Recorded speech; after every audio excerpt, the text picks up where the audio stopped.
ఉక్రెయిన్పై Russia విరుచుకుపడుతోంది. Kherson పట్టణంపై glide బాంబులతో attack చేస్తోంది. వరుస దాడులతో ఉక్రెయిన్ ఉక్కిరిబిక్కిరవుతుంది. మరింత భీకర దాడులు జరిగే అవకాశం ఉన్నట్టుగా తెలుస్తోంది. ఎయిర్ బేస్లే టార్గెట్గా న్యూక్లియర్ అటాక్స్ చేసే ఛాన్స్ ఉన్నట్టుగా తెలుస్తుంది.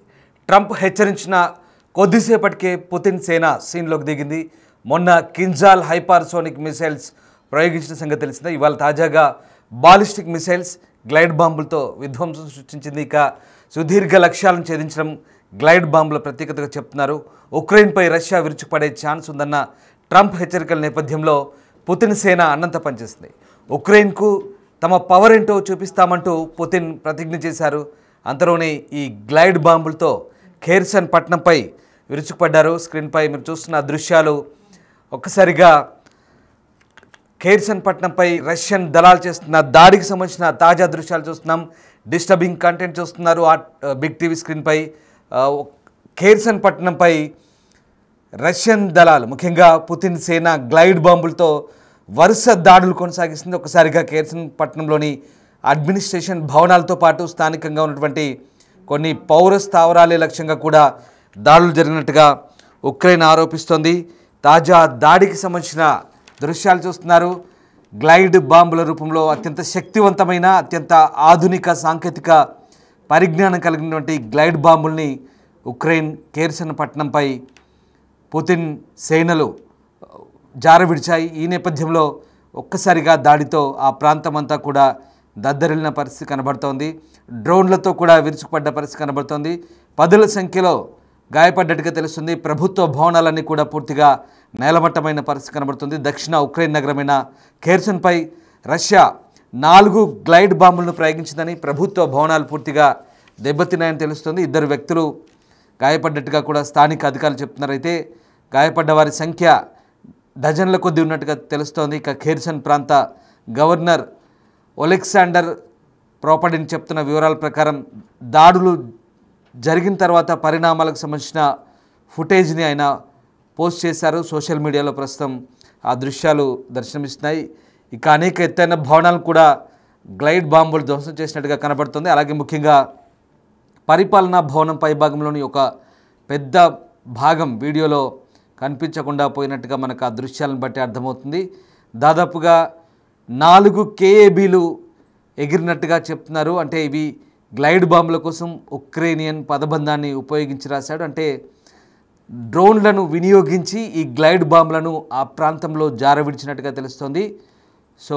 సోవియట్ కాలం నాటి మందుగుండు సామాగ్రి దాదాపు 1500 కిలోల వరకు పేలుడు పదార్థాలను మోసుకెళ్లగల సామర్థ్యం కలిగినటువంటి గ్లైడ్ బాంబుల్ని తాజాగా రష్యా ఉక్రెయిన్పై ప్రయోగిస్తున్నట్టుగా తెలుస్తుంది. ఉక్రెయిన్ ఆపరేషన్ స్పైడర్ వెబ్కు రష్యా అధ్యక్షుడు వ్లాదిమిర్ పుతిన్ స్పందిస్తారని అమెరికన్ ప్రెసిడెంట్ డొనాల్డ్ ట్రంప్ హెచ్చరించిన కొద్ది గంటల్లోనే ఇటు ఇద్దరు నాయకులు నిన్న దాదాపు 1:15 నిమిషాల పాటు ఫోన్లో మాట్లాడుకున్నారు. తాజాగా జరిగిన ఈ దాడులు ఒక్కసారిగా ఖేర్సన్ పట్టణంలో విధ్వంసాన్ని సృష్టించాయి.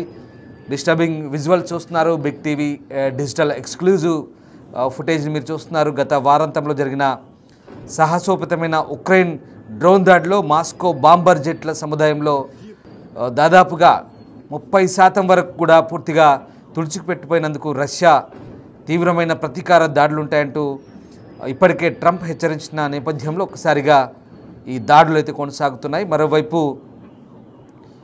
ఇటు రష్యా అలాగే ఉక్రెయిన్ ఈ రెండు కూడా పరస్పరం శాంతి చర్చల కోసం ఇటు తుర్కీ వేదికగా జరుగుతున్నటువంటి చర్చలు మాత్రం ప్రతిష్టంభన కొనసాగుతుంది. కేవలం 1000 మంది సైనికులకు సంబంధించి అప్పగింత విషయం మాత్రమే వారిద్దరి మధ్య చర్చకు వచ్చినట్టుగా తెలుస్తుంది. అయితే ఈ ఇరువురి మధ్య శాంతి చర్చలకు ఒక పక్క ప్రయత్నాలు జరుగుతుంటే మరో పక్క పరస్పరం దాడులైతే కొనసాగుతున్నాయి.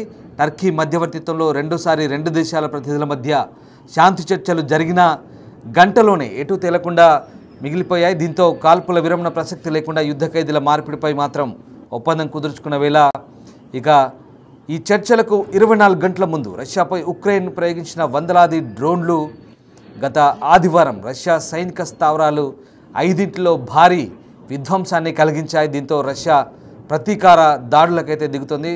ప్రధానంగా రష్యా అత్యాధునిక సాంకేతిక పరిజ్ఞానాన్ని ఉపయోగించి డ్రోన్లు మిసైల్తో విరుచుకుపడుతున్న పరిస్థితి కనబడుతుంది. ఒకసారి స్క్రీన్పై దృశ్యాలు చూడొచ్చు. ఖేర్సన్ పట్టణం యొక్క ప్రధాన పరిపాలనా భవనాలన్నింటినీ కూడా పూర్తిగా విధ్వంసం చేస్తున్న దృశ్యాలు మనకు కనబడుతూ ఉన్నాయి. గ్లైడ్ బాంబులతో దాదాపు 1500 కిలోల మందుగిండు సామాగ్రిని మోసుకెళ్లే సామర్థ్యం కలిగినటువంటి ఈ గ్లైడ్ బాంబర్లతో ఒక్కసారిగా ఆ ప్రాంతాన్నంతా కూడా విరుచుకుపడుతున్న పరిస్థితి కనబడుతుంది. ఇక రష్యా 2 సార్లు ఉక్రెయిన్పై బాంబుల వర్షం కురిపించింది మొన్న చర్చలకు ముందు. అయితే పరస్పరం ఈ దాడుల పరిణామాలు ఎంతవరకు వెళ్తాయనేది మాత్రం ఉత్కంఠగా మారుతున్న పరిస్థితి కనబడుతుంది. ఈ 2 దేశాల మధ్య రోజు రోజుకు ఉద్రిక్తతలు పెరుగుతున్న వేళ ఇక ఉక్రెయిన్ అధ్యక్షుడు జెలెన్స్కీకి మొదటి నుంచి కూడా ఐరోపా దేశాలు అండగా నిలుస్తున్నాయి. రష్యా దూకుడుపై ఆగ్రహంతో ఉన్న పరిస్థితి కనబడుతుంది. మరోవైపు అమెరికా అధ్యక్షుడు ట్రంప్ ఎంత నచ్చ చెప్పినా ఇటు రష్యా అధ్యక్షుడు పుతిన్ కానీ అటు జెలెన్స్కీ కానీ ఇద్దరు వినని పరిస్థితి కనబడుతూ ఉంది. ఇద్దరు కూడా పరస్పరం దాడులకు తెగబడుతున్న పరిస్థితి కనబడుతుంది. మరోవైపు ఇటు బ్రిటన్తో సహా పశ్చిమ దేశాలు ఉక్రెయిన్కు పూర్తిస్థాయి సైనిక సహకారాన్ని అందిస్తామంటూ చెప్తున్నాయి. 1,00,000 డ్రోన్లను అందించేందుకు సిద్ధంగా ఉన్నామంటూ ఇప్పటికే బ్రిటన్ హామీ ఇచ్చింది. ఆ దేశానికి ఇచ్చే 4.5 బిలియన్ పౌండ్ల మిలిటరీ మద్దతులో ఈ 350 మిలియన్ పౌండ్ల డ్రోన్ ప్యాకేజ్ కూడా భాగమంటూ చెప్తున్న పరిస్థితి కనబడుతుంది. ఇక ఉక్రెయిన్ డ్రోన్లు రష్యాలోని 41 బాంబర్ విమానాలను ధ్వంసం చేసిన తర్వాత రష్యా పూర్తి స్థాయిలో ప్రతీకార దాడులకు సిద్ధమవుతుంది. అవసరమైతే న్యూక్లియర్ వార్ కూడా వెనుకాడబోమంటూ రష్యా హెచ్చరిస్తున్న నేపథ్యంలో ఇటు పశ్చిమ దేశాలు అమెరికాతో సహా పశ్చిమ దేశాలు ఆందోళన వ్యక్తం చేస్తున్న పరిస్థితి కనబడుతోంది.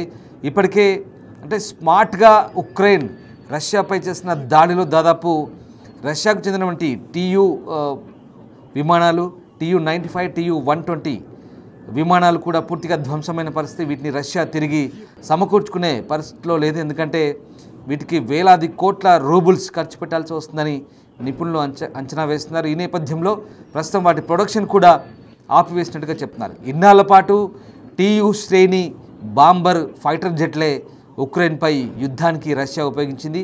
ఇప్పుడు ఆ TU శ్రేణి యుద్ధ విమానాలనే పూర్తిగా ఉక్రెయిన్ వాటిని కూల్చివేసిన పరిస్థితి, వాటిని పూర్తిగా నిర్వీర్యం చేసిన పరిస్థితి.